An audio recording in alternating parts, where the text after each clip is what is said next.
A judge insults Taylor Swift in open court. Minutes later, she has him in handcuffs. You won't believe what just happened. Taylor Swift wasn't new to pressure. She had spent years in the public eye, handling controversies and navigating the music industry's toughest challenges. But today felt different. As she entered the courtroom of Judge Richard Fields, a man notorious for his biting remarks and erratic decisions, she knew this wasn't going to be a typical hearing. The case at hand was a high-stakes government ethics violation involving a wealthy CEO with powerful connections, accused of diverting public funds into personal ventures. The evidence was undeniable, and Taylor was ready to present it. What she hadn't prepared for was the blatant hostility from the bench. Before she even spoke a word, Judge Fields barely acknowledged her as she approached the table. Instead, he slowly flipped through a file, letting the courtroom linger in a silence that felt more like an accusation than a procedure. Finally, without looking up, he spoke. Miss Swift, I assume you've prepared something substantial today? Or should we skip ahead to the part where you waste my time? A few chuckles echoed through the courtroom, mostly from the defendant's legal team. Taylor ignored them. She had been in tougher situations. Your Honor, I believe the evidence will speak for itself. This case involves the misuse of taxpayer money, and I'm here to present it accurately. Judge Fields leaned back in his chair, feigning boredom. Taxpayer money, right? Because that's never been the backbone of a frivolous case before. Taylor's jaw tightened, but she kept her voice calm. Respectfully, Your Honor, I would hardly call felony corruption charges frivolous. For a brief moment, their eyes met. His cold and condescending, hers unwavering. But before she could continue, he cut her off again. Miss Swift, spare me the lectures. Just get to the point. I don't have all day to listen to whatever grandstanding you have planned. A murmur spread through the room. The courtroom wasn't packed, but those present were attentive, sensing the tension. Judges could be tough, but this felt personal. Taylor took a deep breath, recalibrating. She knew exactly what was happening. Fields was trying to throw her off balance, to control the pace and put her on the defensive. But she wasn't going to give him that satisfaction. She picked up a file and opened it.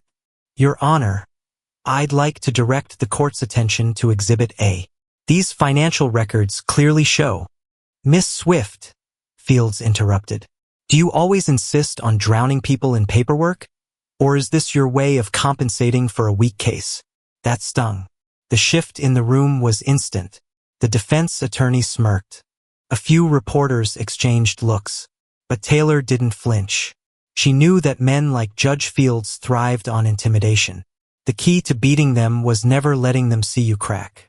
She paused just long enough to make a statement without saying a word.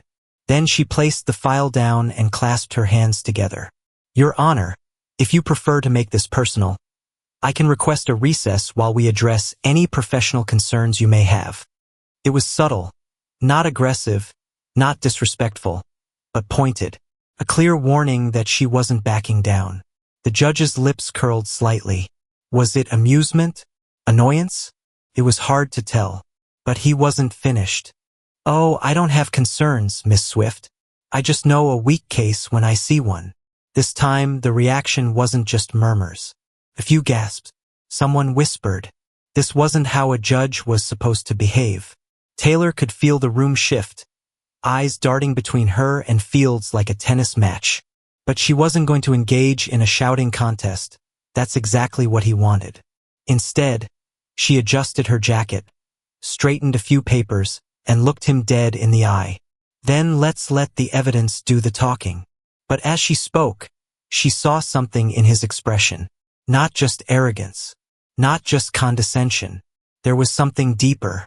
A flicker of something unsettling, like a man with a personal interest in the outcome of this case. And that's when she knew. This wasn't just courtroom drama. Judge Fields wasn't simply being combative for sport. He had something to hide. But what he didn't know was, so did she. Taylor had been in plenty of tense hearings before, but this was different. Fields wasn't just ruling from the bench. He was playing a game. A calculated, deliberate attempt to discredit her in front of everyone. But why? She could feel his gaze on her, every word she said making him more eager to attack. She could almost see it, the slight smirk, the tapping of his fingers on the bench, as if daring her to continue. But she wouldn't stop. "Your Honor," she said, maintaining her calm, "these documents show a clear discrepancy in the funding allocations. The defendant's company received nearly 3 times the amount approved in the original budget, and none of it is accounted for in state records." She gestured toward the screen where the financial data was displayed. "Now, if you look here, Miss Swift," Fields cut in, his voice dripping with sarcasm. "I hate to interrupt, but I think we've seen enough numbers for today." Taylor glanced at him, then back at the screen. He wasn't even pretending anymore. "Your Honor, with all due respect, these numbers are the foundation of the case. Right?" he sneered. "And yet, I fail to see any justification for wasting the court's time like this." There it was. That word again. Wasting time. He was trying to bury this case before it even began. But then, everything changed. Taylor reached into her bag and pulled out a small recorder. She placed it on the table and pressed play. A voice filled the courtroom. Low, gruff, unmistakable. "Take care of it. I don't care how." The recording crackled, then continued. "Make sure she doesn't get her hands on those ledgers." Silence. Absolute, suffocating silence. Judge Fields didn't move, didn't breathe. Taylor didn't look at him. She didn't need to, because now everyone in the room had heard him. And the real game was just beginning. Taylor Swift didn't move. She kept her eyes fixed on the recorder, as if daring him to challenge what it had just played. But he didn't. He couldn't. Across the courtroom, the defense attorney finally blinked, his composure slipping. The smirk vanished, replaced by something closer to dread. He glanced at his client, a wealthy CEO whose business had thrived on backroom deals and political leverage. The man looked pale. Judge Richard Fields cleared his throat. "Ms. Swift, I don't know where you obtained that recording, but that's not the question you should be asking, Your Honor," she interrupted, her voice steady. "The real question is, who were you talking to?" His fingers clenched into fists. "This is outrageous," he snapped. "This entire hearing is falling apart because of your theatrics." "Chaos?" Taylor repeated, her tone light, almost amused. "I'd say it's clarity. Finally, we have some transparency in this courtroom." The tension rose another notch. Taylor let the moment breathe, let him sweat. Then, she reached for another document and slid it across the table. "Your Honor, this is a transcript of a wiretap, legally obtained during our investigation," she said, tapping the top of the page. "Corroborates everything you just heard on that recording." Judge Fields stared at the page but didn't touch it. His chest rose and fell, his breathing suddenly more pronounced. Taylor turned slightly, looking toward the bailiff. "Officer Harris, would you kindly read the highlighted section aloud?" The bailiff hesitated, then picked up the transcript. His voice was steady, but the weight of the words made the room feel smaller. "We'll take care of her. Swift doesn't have anything solid yet, but if she does, I'll make sure it never sees the inside of a courtroom." A sharp inhale came from someone in the gallery. Taylor folded her hands together. "I'd like to submit this as evidence, Your Honor." Judge Fields' eyes flickered toward the exit. A tiny movement, but enough. Enough for the room to realize that, for the first time, he was thinking about something other than his own arrogance. He was thinking about escape. But it was far too late for that. "Motion denied," he barked. Taylor raised an eyebrow. "Excuse me? This hearing is over." Fields continued, his voice a fraction too loud. "I will not allow." "Judge Fields," Taylor said smoothly, "I wasn't asking for your permission." And then she did it, the move she'd been waiting for. She turned toward the back of the courtroom and gave the smallest, subtlest nod. A door opened. Footsteps echoed across the polished floor. Judge Richard Fields, a firm, authoritative voice announced, "You are under arrest." Gasps erupted from every corner of the room. Reporters scrambled for their phones. Cameras clicked. The jury gaped. Even the defendant, the powerful man who had assumed this trial would be a formality, looked genuinely stunned.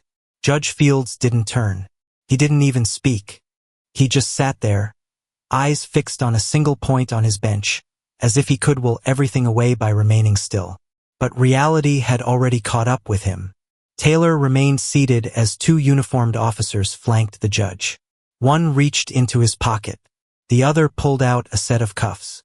"This is absurd," Fields muttered, though the fight had already drained from his voice. The officer didn't blink. "You have the right to remain silent." But for the first time in his career, Judge Richard Fields actually was. The sound of metal clicking shut was deafening. The cuffs locked around Judge Fields' wrists, sealing his fate in front of the very people he had spent years ruling over. The once commanding figure behind the bench now sat frozen, his expression a mask of disbelief. The courtroom erupted into stunned murmurs, disbelief crackling through the air like static. Reporters scrambled to capture the moment, their hands moving furiously across their notepads. Even the jury, bound by their duty to remain impartial, couldn't hide their shock. Taylor stayed seated, her face unreadable. This wasn't about gloating. This wasn't about revenge. This was about justice. Judge Fields finally found his voice. "You can't do this." His words came out low, almost a whisper, as if he himself didn't believe them. The officer holding his arm didn't flinch. "Sir, you are being taken into custody for obstruction of justice, conspiracy to commit fraud, and abuse of judicial power. You'll have your chance to speak with an attorney." Fields yanked against the cuffs, his face flushing. "This is a disgrace. I am the law in this courtroom." Taylor finally stood, straightening her jacket. "Not anymore." His head snapped toward her.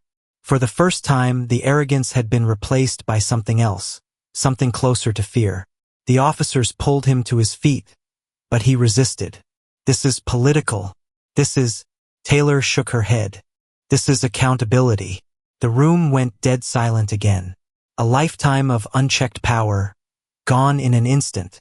Fields' face twisted, his jaw clenching as he turned to the gallery. His eyes darted from face to face, searching for an ally, someone who would stand up and declare this a mistake. But no one moved, because it wasn't a mistake. A few feet away, the defense attorney had gone ghost white. The CEO, the man who had believed his influence could protect him, wasn't faring much better. His fingers gripped the edge of the table, his breathing shallow. Taylor let her eyes linger on him for just a second before turning back to the judge. "Your Honor," she said, her voice calm and measured.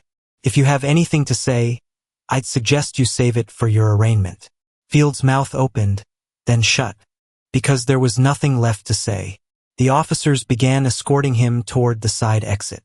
But before they reached the door, the CEO finally found his voice. "Wait, wait."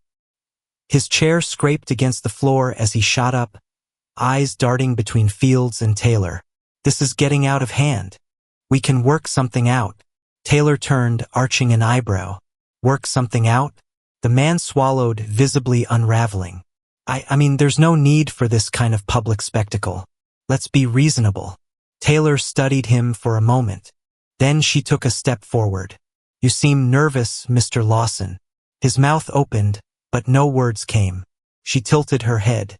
"Why would that be?"